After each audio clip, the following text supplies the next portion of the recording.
A return to normalcy between China and the United States' economic relationship will be a key factor in the global pandemic recovery. I talked to the president of the U.S. China Business Council, Craig Allen. Craig has a long history of U.S. public service. He's worked in China for the U.S. Department of Commerce and became the agency's Deputy Assistant Secretary for China. Most recently, he served as U.S. Ambassador to Brunei. Since 2018, Craig has led the U.S. China Business Council, a nonprofit representing 200 American companies that do business with China. In this time of the global pandemic, I spoke with Craig remotely from our offices in Washington, D.C.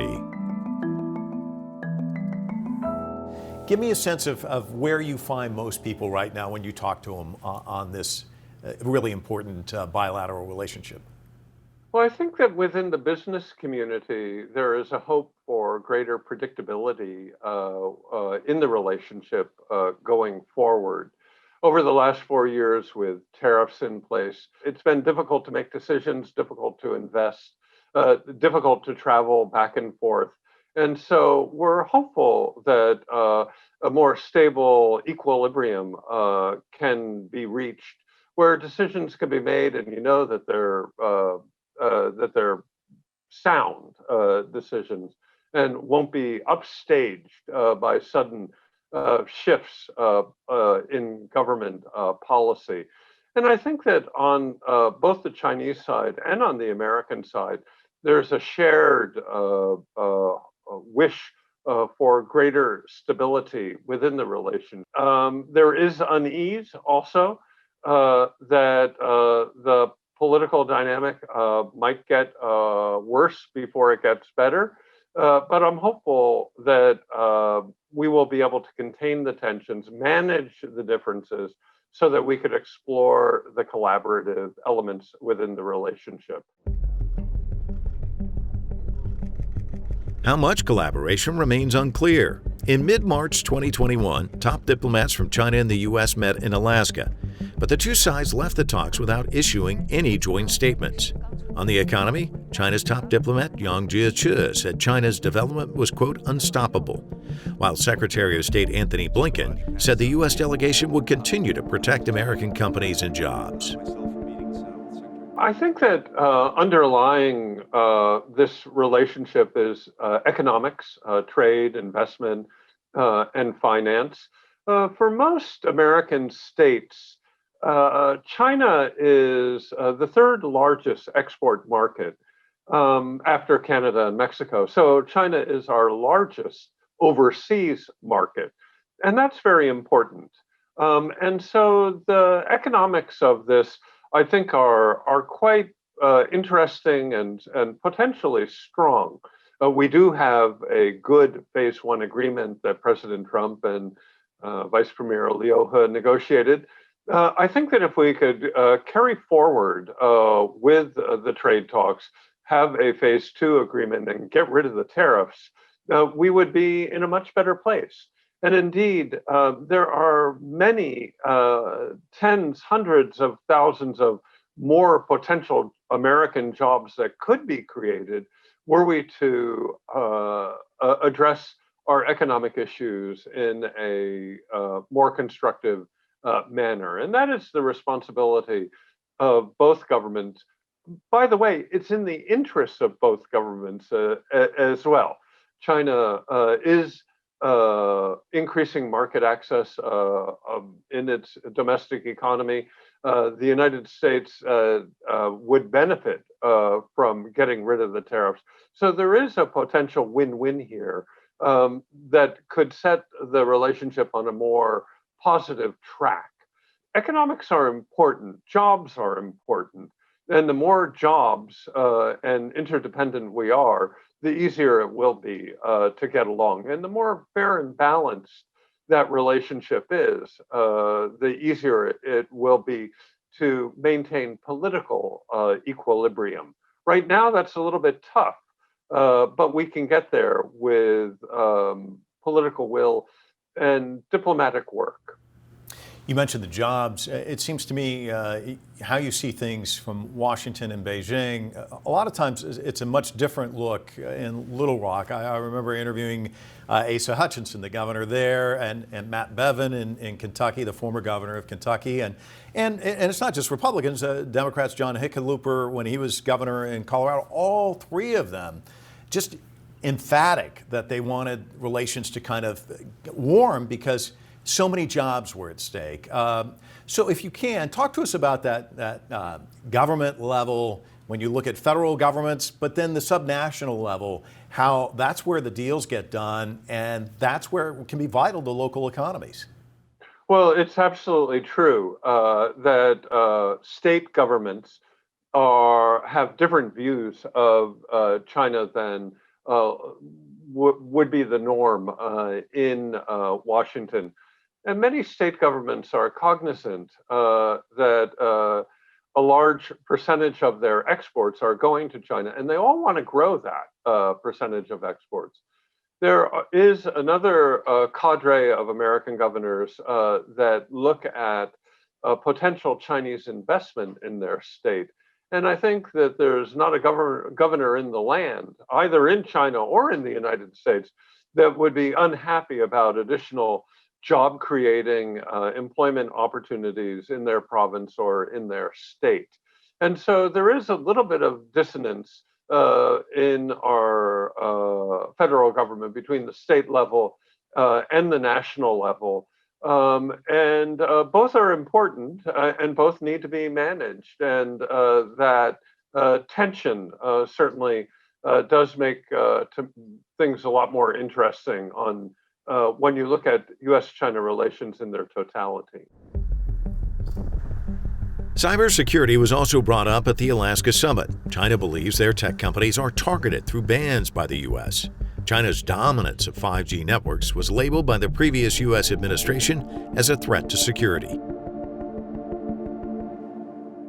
In recent years, there's been all this loaded dialogue about the two countries kind of vying for the landscape of the future, with 5G and AI and from the Chinese perspective, they see it as the United States trying to, halt their progress with what they've done with Huawei and some of these other, TikTok and WeChat. The list goes on. Where do you see that in terms of how is all of that going to end up being settled? And is that still a major sticking point, do you think, between these two countries? So I think that the competitive elements of the relationship will remain. I think that the key here is for both governments to define national security parameters as tightly as possible. And I think both governments have been overly expansive in their definitions of technology and national security. And it would be useful if both governments were to talk about this and put up high fences around a narrow garden and protect the national security element rigorously, but allow free trade in ideas and money and technology and people and products, in software and in culture, as much as possible, while protecting those national security areas. And that is a problem for both governments to focus on because it's a reciprocal type of arrangement, not a one against the other. Apart from its relationship with the U.S., Craig says China has a lot of opportunities to strengthen its economic position. I was in China a couple years ago for the two sessions, opening up, and was, of course, one of the key things they talked about, opening up and reforms. We hear this a lot. And I get the sense, talking to you, that you'd like to see even more of that. What has China done first that you've liked? What more could China do? I think that creating a negative list for investment is a great thing. And that has promoted investment in China. It's led to the expected results, that is, increased foreign investment in China.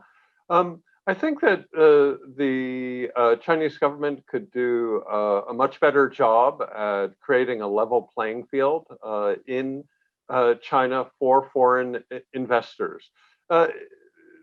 According to the WTO principles, an imported product or service or a foreign provided product and service should be treated exactly the same as a domestically produced or a domestic product or service.